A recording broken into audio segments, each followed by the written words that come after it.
All right, everybody.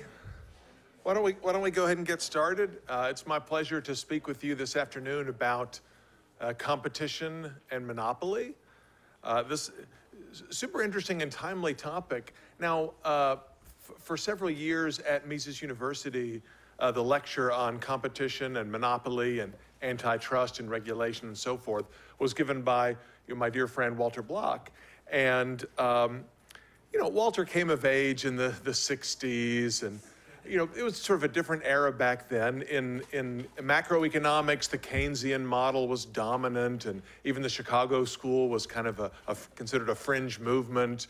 In microeconomics, everyone was talking about John Kenneth Galbraith and his sort of critiques of big companies, and antitrust enforcement was a really big deal. People were talking about the robber barons all the time. And so Walter would, when he spoke about competition and monopoly, even until recently, he would give a lot of examples about the robber baron era. And he'd talk about Standard Oil and so forth. I mean, I think he knew those cases well. Walter, I think he was an expert witness in the Standard Oil case of 1911. But who cares about that stuff today? Right now, we're all about markets that are really dynamic, and all economists, even mainstream economists, are in favor of robust competition, and they don't worry about monopoly so much. And all that sort of antitrust, body of antitrust experience is really more relevant to understanding the past than understanding the present. But oh no, such is not the case. You see increasing complaints nowadays about the big tech companies, right, being the Standard Oils of today. Tim Cook and Zuckerberg and Jeff Bezos, these are the robber barons of our day. And they're much worse and more nefarious than John D. Rockefeller and Andrew Carnegie and all these other folks that your high school history teacher taught you were the great villains of modern times.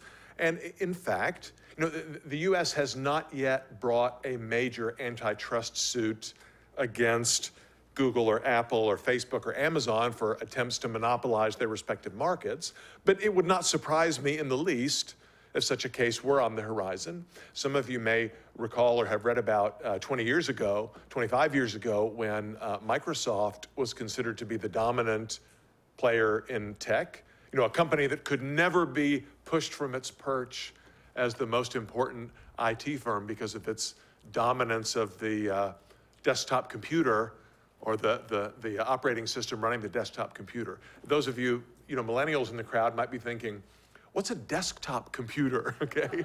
So Microsoft obviously doesn't wield the clout that it used to, and who knows what the future holds for these guys. But of course, the government is very active in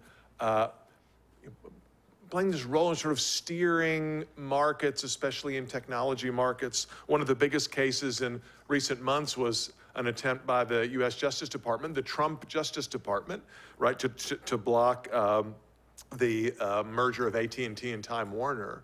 And the judge ruled against the Justice Department and in favor of allowing the merger to go through. But notice the headline here. Judge clears $85 billion bid for Time Warner with no conditions. Like, how shocking, right? We live in an era in which when large companies want to do things like perhaps combine their assets with those of other large companies, they have to get permission, de facto, right? And a judge, with the assistance of regulators and bureaucrats, right, and other experts, we'll make a decision about what we will allow this company to do. Well, no, we're not going to let you merge. Well, okay, we'll allow it, but you got to do this and this and this, right? That's kind of the norm for today. And my point is the fact that we live in the internet age, and that many people, even mainstream economists, talk about dynamic competition and looking at processes through time and making sure that innovation plays its proper role. By no means does that suggest that antitrust enforcement is weaker than it was before, or that mainstream economists are less worried about so-called monopoly problems than they were. So let's talk about competition and monopoly from an Austrian perspective. So what do I mean by competition? It's sort of a very commonplace word, right? We talk about competing all the time. In everyday language, usually what we mean by competition is one of two things, right? Either, that's just a word for kind of a contest, a situation in which individuals or groups, are trying to do better than some other individuals or groups at performing some task. It's a big competition at school, or in a race, who can run the fastest race, or which team can win the World Cup, right? That's a competitive event. I like competitive cooking myself. It's one of my hobbies to watch on TV. Maybe to participate someday if I practice hard. We also use the word, in a more descriptive sense, of a situation like that is particularly intense. Like the written and oral exams at Mises U, we say they are highly competitive. What we mean is it's hard. But I don't want to discourage any of you from participating, of course. But everybody knows what it means to describe something as competitive. Now, what about kind of legal and economic notions? Well, in a more kind of technical sense, right, historically, the legal meaning of the term competition, or the terms competition and monopoly, has referred to sort of legal restrictions or legal barriers to entry. So in kind of the common law notion, a market or an industry is competitive if the government does not interfere with it. If the government takes a hands-off posture and lets any merchant, any producer, any industrialist who wants to give this industry a try, who wants to enter this market, can go for it and either succeed or not succeed, right? Monopoly referred to the condition of government interference in the market, right? For example, by the state granting an exclusive right for a particular entrepreneur or firm to be in some industry. The East India Tea Company had a legal monopoly from the British Crown. Of course, the Dutch East India Company had a similar monopoly from the Dutch Crown. And their government said, no other Dutch ship or no other English ship can legally sail out to the Spice Islands and bring back tea and spices and so forth. Right? That's what people understood by monopoly, when the government intervenes in a market and favors one particular entrepreneur or firm over another. But those of you who are economics students, or if you keep up with any of the contemporary literature and jargon, know that that is not at all what competition means to most economists. Right? In kind of mainstream economics and neoclassical economics, competition, terms like competition and monopoly refer to particular abstract artificial constructs or models. In particular, the concepts of so-called perfect competition or imperfect competition, which I'll describe in more detail in just a moment. And in mainstream economics, if any firm has the ability to charge prices higher than the actual marginal cost of production, i.e. to earn a profit, then that firm must not be operating under competitive conditions, right? Monopoly is defined as the ability to increase price over marginal cost, to charge prices higher than costs. So basically any profitable firm has some kind of monopoly privilege according to sort of the standard approach. Everybody's talking about privilege nowadays. Profit privilege, right? If you're in a profit, you got monopoly privilege of some kind. Now the Austrians have, as it won't surprise you to know, have a very different perspective on monopoly and the meaning of competition, though there's some variation within the Austrian tradition, as I'll suggest in just a moment. Okay, so just a brief review of the neoclassical approach before we go into some criticism. This will be familiar to those of you who are economics majors. What mainstream economists mean when they talk about perfect competition or imperfect competition or various flavors of competition is really a way of characterizing the structural features of various markets, right? So we look at a particular market theoretically, or we look at an actual market in the world, and we say, well, okay, so, is it a bunch of producers selling kind of an identical product, a homogeneous product, or is each firm selling a differentiated product? Is each product, are certain products completely unique such that there are no substitutes for them whatsoever? first we got to assess that, right? Then we got to look at how many buyers and sellers. Are there lots of buyers and sellers or just a few? Are they kind of equal in their spending power or their buying power or selling power? Are some of them much larger or some of them much smaller? How difficult is it to enter a new market or exit an existing market? Not just in the legal sense that I talked about just before, but even in an economic sense, right? I mean, it's just hard, right? So if I want to be a successful pizza entrepreneur, I got to have some knowledge of how to make pizza, right? I've got to be able to get the funds to set up to rent a store and to get a pizza oven and so forth. And if I don't have enough money to do that, well, then entry is restricted, right? That's a barrier to entry that might be a concern from an antitrust perspective, right? Anything that impedes my ability to enter any business that I can dream of costlessly is potentially an entry barrier, right? So essentially, every market is characterized by entry barriers in this sense. No market is really competitive, and therefore it is appropriate, potentially, for the government to intervene in any market kind of situation. We might look at information conditions. If there's any private information or hidden information, that could cause a problem as well. So the wheat market, right, is every economics textbook's favorite example of a perfectly competitive industry, which it really isn't, of course, in which there is a very large number of sellers, lots of little wheat farmers, and it's all just wheat. You can put all the grain into a big grain elevator and nobody cares whose wheat it is. It's just a big homogeneous thing of wheat, as opposed to a market like large body commercial aviation, in which for passenger planes, there are only two firms, right, in the market today, Airbus and Boeing. Of course, there have been other firms in the past, McDonnell Douglas and Lockheed and so forth. But basically, there are two firms in the business of selling commercial, large body commercial jets.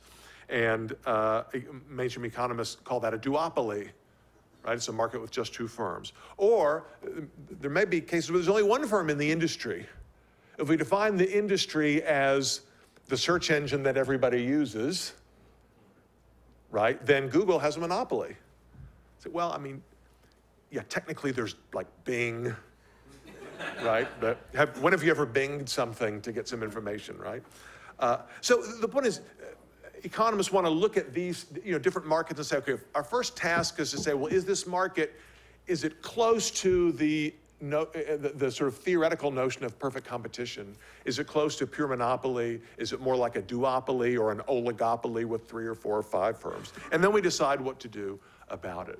Of course, as I mentioned, none of these cases strictly fit the definitions, right? I mean, if you want to be literal about it, the definition of perfect competition includes, it requires that a market have an infinite number of firms, each of which in the limit has a size, assets or sales, of 0. I haven't seen any of those, right? But most economists get lazy. They say, well, if there's lots and lots of little firms, that's good enough. Okay, of course, even wheat is not really a homogeneous product, because you've got lots of different kinds of wheat. You've got number 3 wheat and number 4 wheat and winter wheat and red wheat, and nowadays you've got organic wheat and GMO-free wheat and all different kinds of wheat. But so none of these examples completely fit. I mean, there are substitutes for large body commercial airplanes, namely the smaller ones. They're made by firms like Embraer and Canadair and so forth. And of course, there are substitutes for all of the products that Google offers. We just don't think they're as good. Okay, that's doesn't meet the literal definition of monopoly. So let's look at 2 examples: the perfectly competitive firm first, and then a firm that has a monopoly, right? So how many of you have seen this kind of diagram before? Right, lots of you. So imagine this is a neoclassical economics treatment. Imagine a market like the wheat market. We assume that there are lots and lots and lots of little tiny wheat farmers, each of whom supplies wheat to the wheat market. And we assume that consumers don't care whose wheat is, they don't distinguish one farmer's wheat from any other farmer's wheat. It just all goes into the wheat market. Therefore, from the perspective of an individual farmer, the story goes, that farmer, can sort of bring as much wheat to market as he or she wants without affecting the market price, right? Because each farmer is so small relative to the market. You could dump all your available wheat on the market. That's not going to drive the price down because you're so small relative to the whole market. Likewise, you could withhold wheat from the market. You could not bring wheat to market that day, but that's not going to drive up the market price because you're such a small player relative to the market. So in that sense, the demand curve facing the individual firm is perfectly elastic. It's a horizontal demand curve, meaning the market price doesn't change no matter what quantity an individual firm brings to market. Of course, if all firms increase their wheat production or all firms decrease their wheat production in tandem, in harmony, right, then the market price would be driven up or down. But if each farmer assumes that other farmers are doing their own thing, then the farmer can supply as little or as much as he or she wants without affecting the price. That's why you get that horizontal demand curve. And of course, marginal revenue is just equal to price in this case. The amount of revenue you get from selling 1 bushel of wheat is always the same, right? We could talk about how that affects the ability to calculate marginal revenue product like we were doing yesterday, but we won't do that now. So imagine that this individual firm has an upward sloping marginal cost curve, a U-shaped average cost curve. Then, in kind of a long run equilibrium, right, each firm will be producing the quantity of wheat at which the price is just equal to the marginal cost.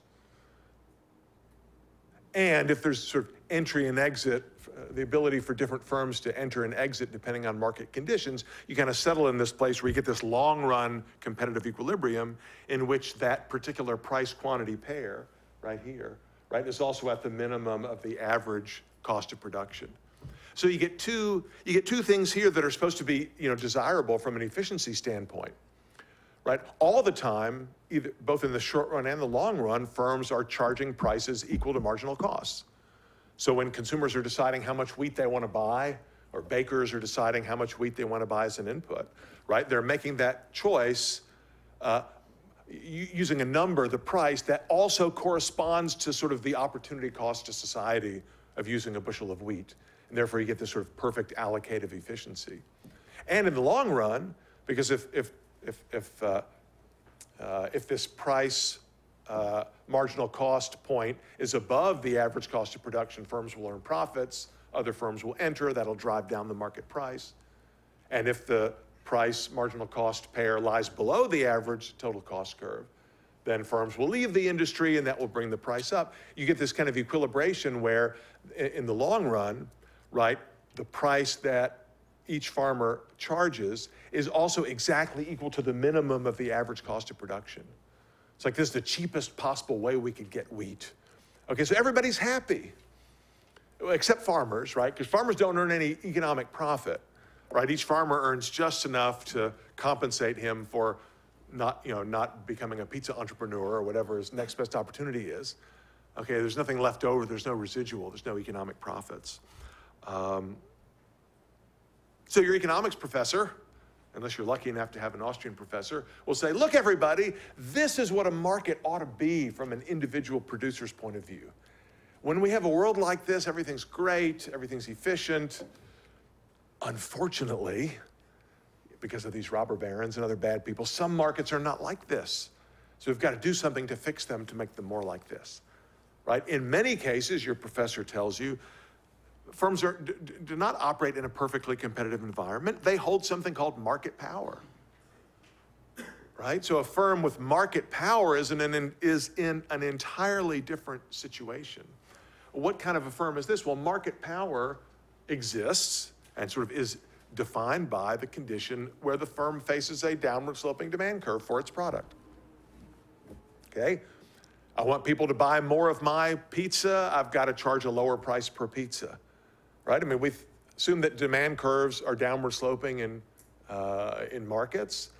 So if the demand curve for my product, from my point of view, is also downward sloping, then I no longer face this situation with a perfectly elastic horizontal demand curve, which allows me to do something very sneaky.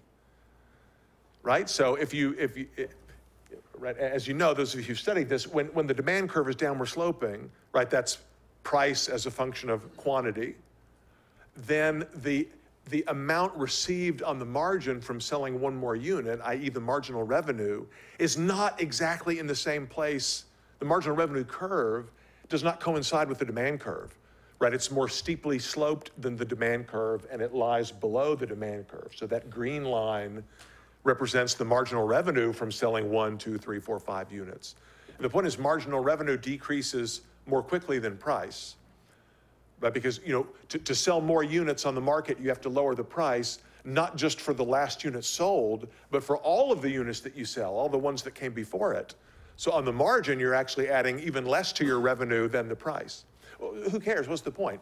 Well, if you have a marginal revenue curve that is below the demand curve and more steeply sloped, when the profit maximizing firm, profit maximizing entrepreneur says, well, I want to produce the quantity where marginal revenue is equal to marginal cost. Notice where that is. That's right here, right? Call that QM the monopoly quantity, right? So the firm maximizes profits where marginal revenue, that's the green curve, is equal to marginal cost, which is right here. What price does the firm charge at that quantity? Well, the highest price that you can get and still be able to sell that much stuff, which is not right over here. In fact, you sort of march all the way up to the demand curve and scoot over to the vertical axis. So the monopoly price is right here, right? So notice there's this kind of wedge, right? The price that the monopolist charges when the monopolist is maximizing profits is greater than the marginal cost of production at that quantity. Okay, so price is higher than marginal cost, which means what? Leftover money for that greedy monopolist. Okay, so what you get in this sort of standard analysis, right, that because the firm with market power faces a downward sloping demand curve, that firm maximizes profits by producing the quantity at which marginal revenue equals marginal cost, same as any firm. But at that place, in this situation, the price is greater than the marginal cost. And the way it's sometimes described is the following. If this market were perfectly competitive, right, and this were, we're looking at the whole industry, not just an individual firm, a perfectly competitive industry would have an equilibrium price quantity combination here, right, where the marginal cost curve hits the demand curve.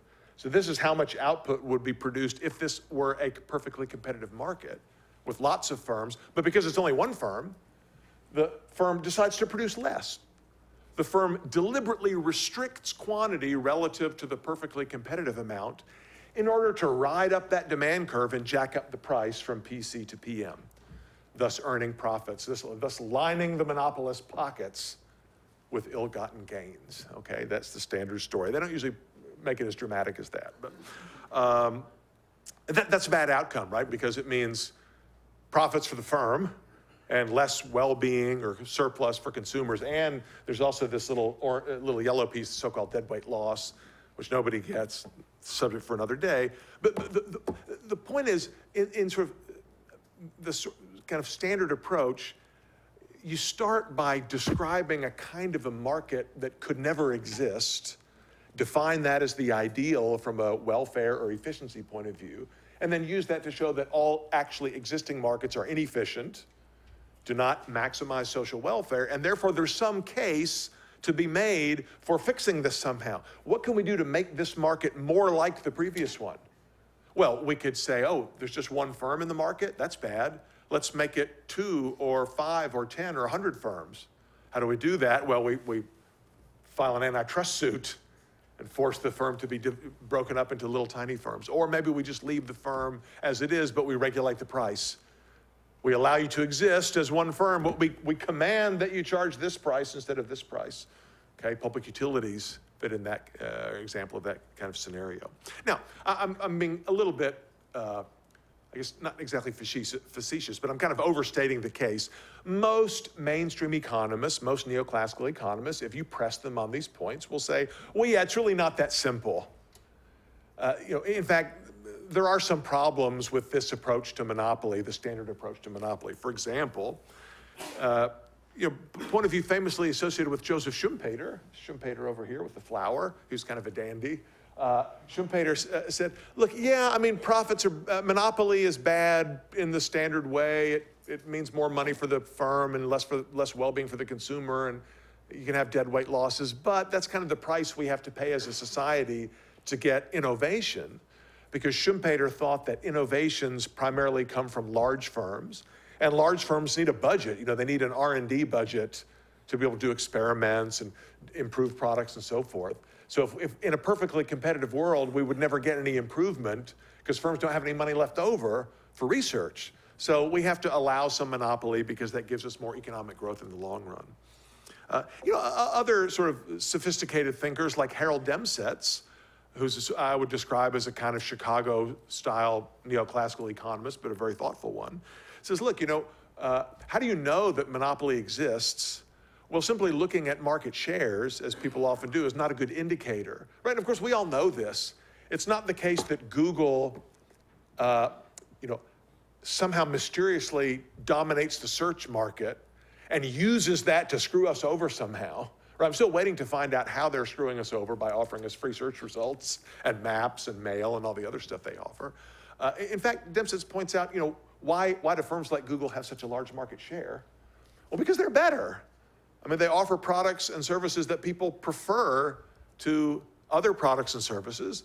And, through learning by doing and economies of scale and so forth, they get pretty good at it.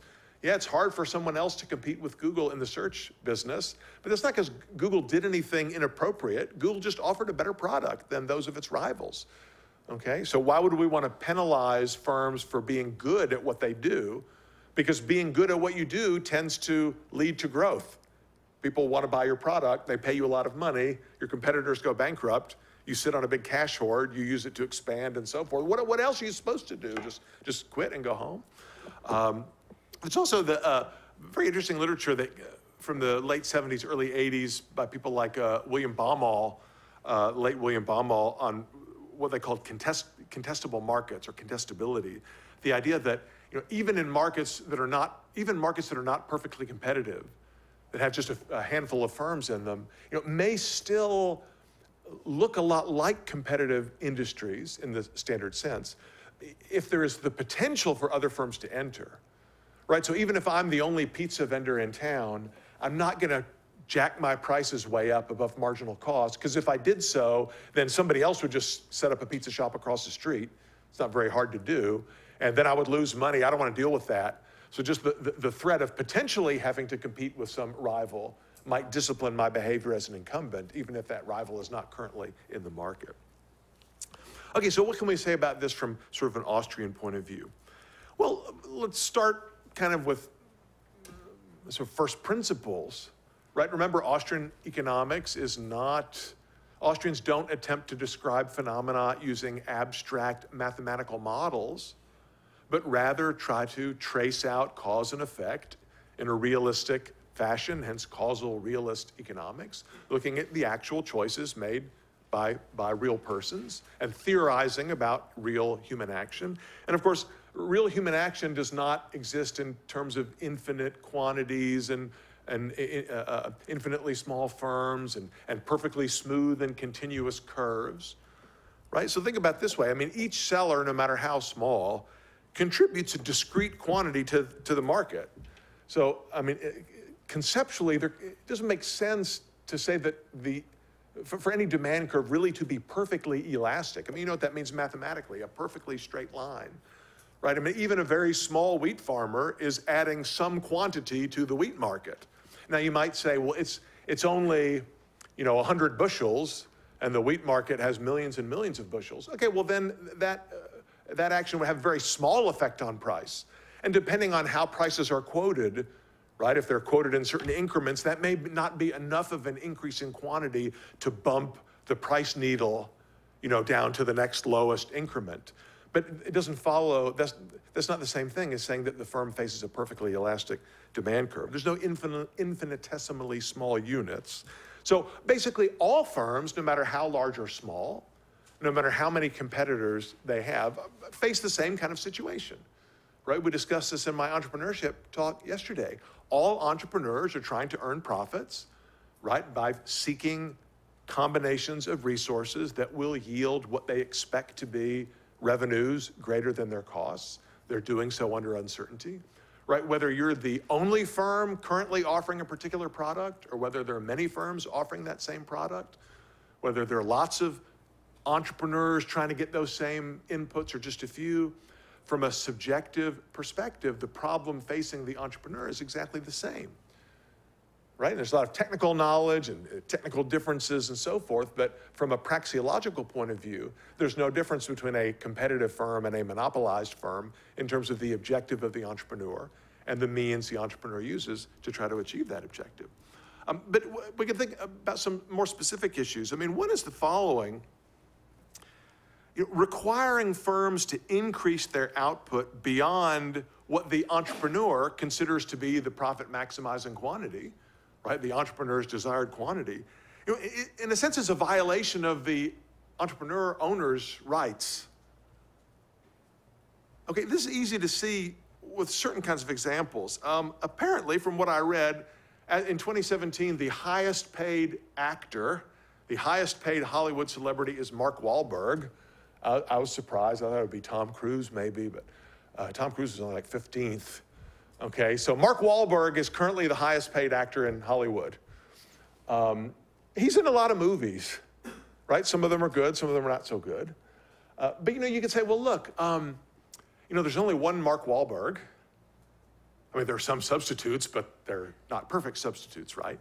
So if consumers really desire to see Mark Wahlberg in movies, right, and would be willing to pay enough at the box office so that Mark Wahlberg could pocket enough earnings from doing movies to make it worth his while, then, I mean, basically he should be working every minute of every day, right? Let's say Mark Wahlberg makes 10 feature films per year. Well, he should make 20 or 50 or 100, right? That might increase consumer welfare because we'd be willing to pay enough on the margin to make him at least break even from doing all those additional movies. But no, in fact, Mark Wahlberg doesn't make every film ever made, every film that he could. I imagine, I don't know the guy personally, but if he's like other Hollywood stars, when he's not currently filming a movie or doing other crazy stuff that those people do, what's he doing? He's looking at scripts, right? His agent gets scripts and they make pitches to Mark Wahlberg. They send it to him. Would you be interested in doing this film? No. We'd love for you to play this part. Nah.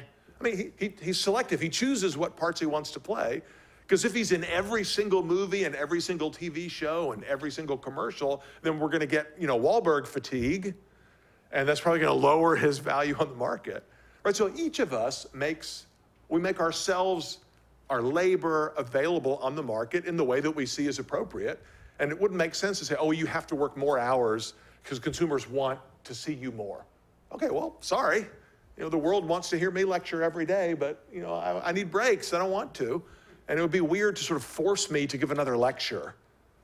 Okay, well, if it applies to Mark Wahlberg, who has a monopoly on Mark Wahlberg, or Peter Klein, who has a monopoly on Peter Klein lectures, I mean, how is it really any different with Jeff Bezos, right? Except that he has 150 billion reasons to do whatever the heck he wants. Why should the owners of Amazon, let's say that Amazon is is a monopoly and Jeff Bezos is a robber baron and blah, blah, blah, right? So essentially what the implication is Amazon is not supplying enough product to the market, right? Amazon is not producing as much as it conceivably could so that it can charge higher prices than it would charge under more competitive conditions, right? Or Standard Oil or anybody. If the argument is the monopolist restricts quantity in order to be able to charge a higher price, and the remedy is to require the monopolist to increase quantity, well then everybody should be required to offer whatever services consumers want, right? But we recognize that would be a violation of individual sovereignty, and that would reduce welfare in the sort of meaningful Austrian sense of that word.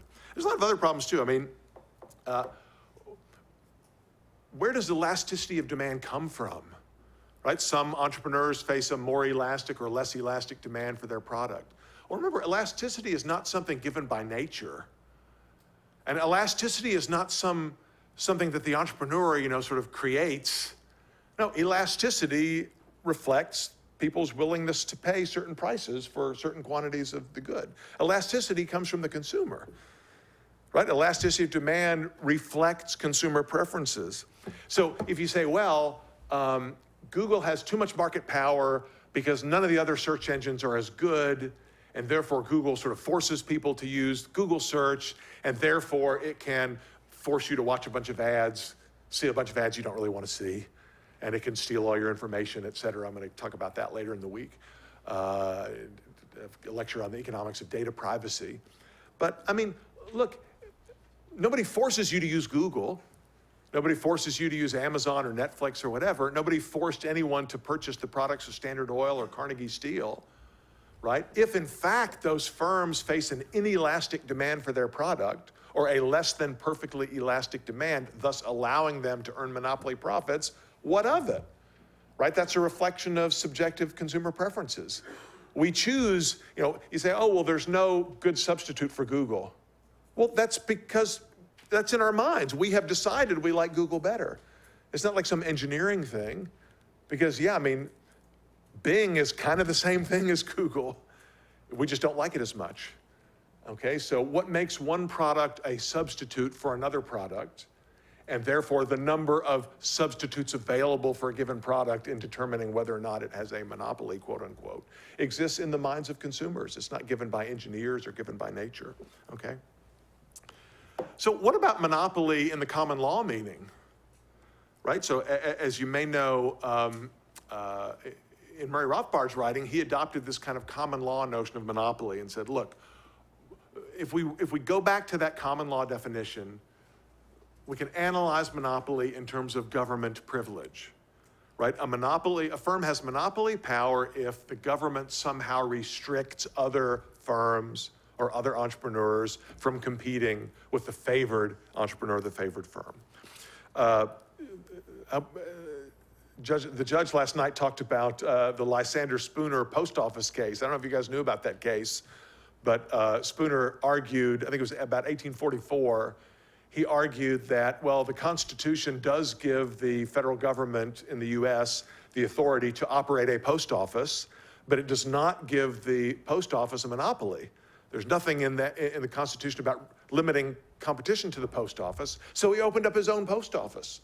And he charged rates that were much lower than the US Postal Service rates, and so eventually they went after him, and Congress passed a law in response to Lysander Spooner, making it illegal for anybody to deliver first-class mail. Okay, that's not in the Constitution, that's congressional legislation.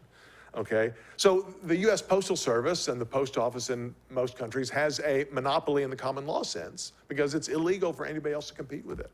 Right, a lot of local electric companies, water companies, and so forth have exclusive rights to produce that good or service. A patent, even those who defend patents, and that's a controversial area, right, concede that a patent is a kind of monopoly. Right, a patent is a temporary legal right to be the exclusive producer of a certain thing or exclusive user of a certain technology. Right, now people who defend patents argue kind of a la Schumpeter that, well, yeah, patents are not good from a sort of market efficiency point of view, but we have to give patents, we have to give short-term, 17-year temporary monopolies to induce people to invent new stuff. Okay.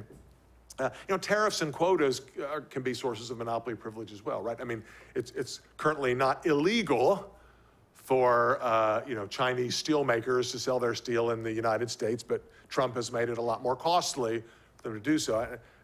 Trump has talked about banning, he doesn't like the fact that if you drive up and down Fifth Avenue in New York, you see a lot of Mercedes-Benz limousines. He says those should be Cadillacs or Lincoln Continentals, and he wants to ban German automakers from exporting to the US, although it's not even clear what that means since most Mercedes sold in the US are made in Alabama, just up the road from here. But if there were some kind of a tariff on, if all BMWs were made in Germany and there's a 50% tariff, that's kind of like monopoly protection for American auto producers, right?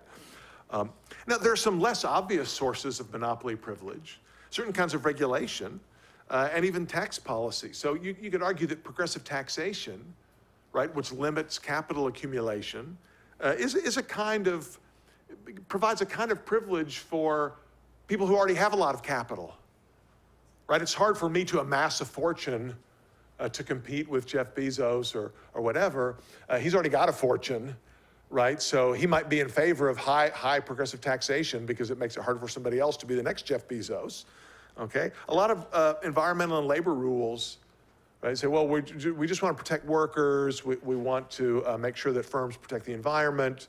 And so we're going to impose costly regulation on firms. Well, I mean, if you're a large, successful firm, if you're Walmart, you can afford to have a certain number of parking spaces reserved for disabled customers. You can make sure that all of your facilities are accessible and so forth. You know, if you're a mom and pop startup, you may not be able to do that. In fact, that may make it prohibitively costly for a mom and pop startup to compete with the dominant incumbent. So what about regulation, right? Including antitrust policy here is sort of a form of regulation. Well, one approach in the standard literature is to say, well, if we can't break up the monopolist and transform the industry into a competitive one, we can at least regulate the monopolist and sort of force the monopolist to produce something like the competitive price and quantity. Well, you have a knowledge problem there. I mean, what is the perfectly competitive price and quantity? I mean, all we know from a praxeological point of view is that, you know, real prices that exist in real markets are those that emerge from a competitive, in our sense, process in which entrepreneurs can try different things and so forth. We don't know what these hypothetical, perfectly competitive prices are. And of course, you know, the idea of setting up a government agency with the authority to regulate price and quantity for firms, I mean, that opens up a whole nother Pandora's box. Right now you've got this big bureaucratic agency that can abuse its authority, and firms can engage in rent seeking and so forth.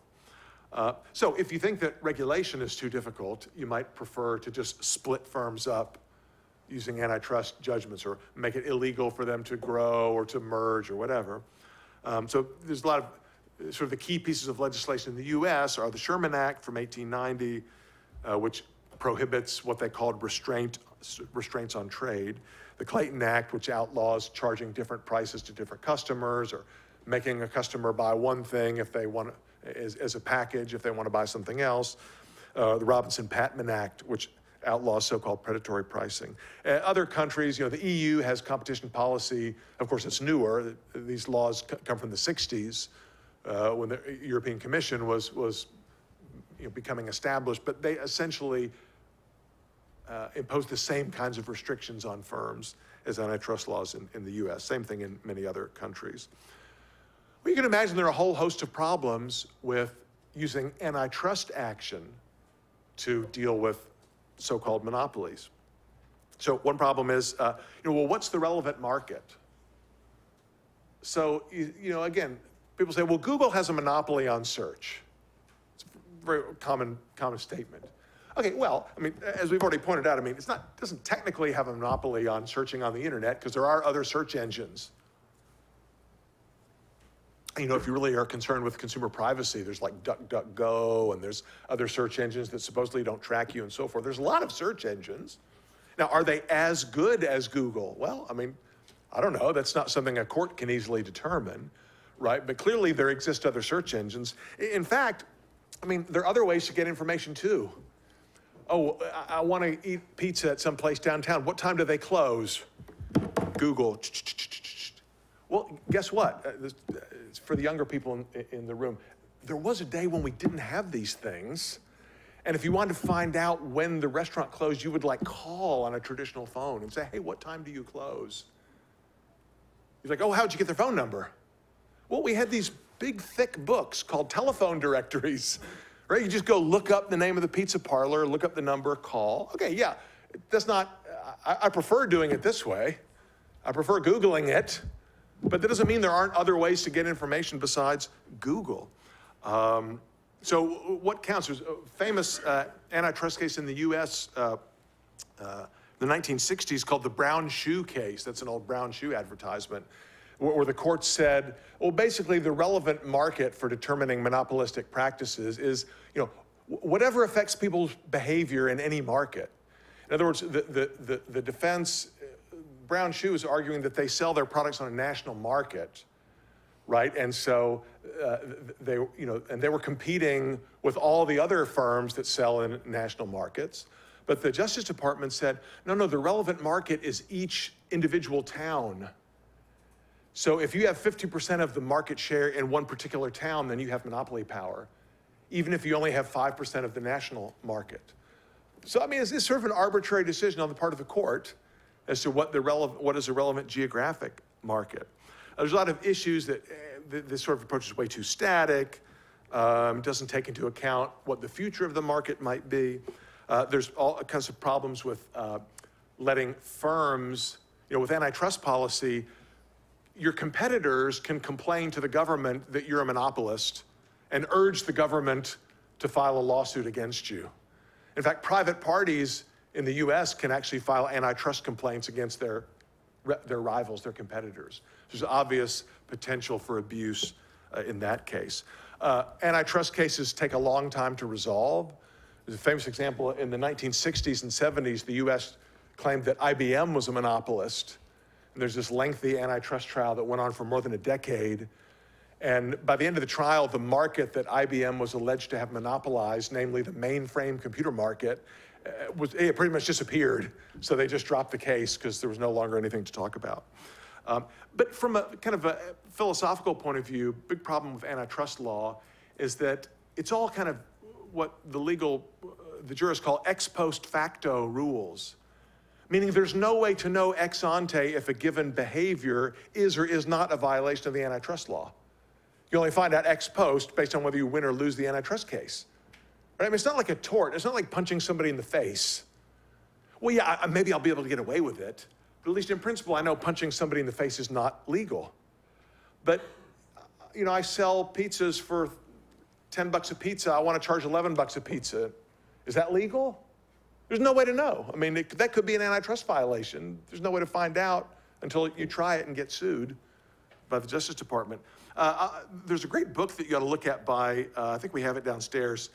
It's a comic book, a graphic novel called Tom Smith and His Incredible Bread Machine. It's kind of a funny book about an entrepreneur, fictional entrepreneur who invents this magical bread machine, and then the government tries to shut him down. There's a great scene where I guess like the antitrust officials are berating him with the following text. You're gouging on your prices if you charge more than the rest, right? So price gouging is when you charge a price that's too high. But it's unfair competition if you think you can charge less. That would be predatory pricing, right? A second point we would like to make to help avoid confusion, don't try to charge the same amount. That would be collusion. Okay, so no matter what price you charge, you could conceivably be violating the antitrust laws. Okay, so to summarize, from an Austrian point of view, competition should be understood as a process of rivalry among entrepreneurs who are free to compete as they see fit within some kind of a legal framework. And that might result in markets with just a few firms or markets with a lot of firms. They might be big or small. Firms might earn high profits, they might make losses. There's all kinds of things that could be going on in those markets. As long as the government is not granting special favor to some entrepreneurs over others, we can say that that market is competitive. Okay? And it follows that attempts by the state to sort of limit monopoly power or monopoly privilege cannot improve well-being, cannot improve market performance, and so forth. The best government policy towards monopoly is don't give any out, right? Don't create monopolies, and then we don't have a monopoly problem. Thanks.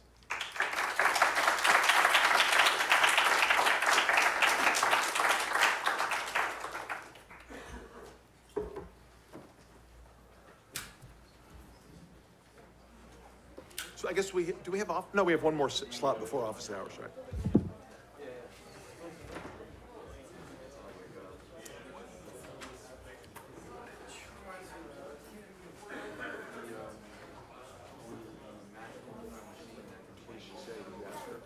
Oh, you did? You and Nate? You did get. And Mom only gave me $20, and the total was like Okay. Good job. Hello.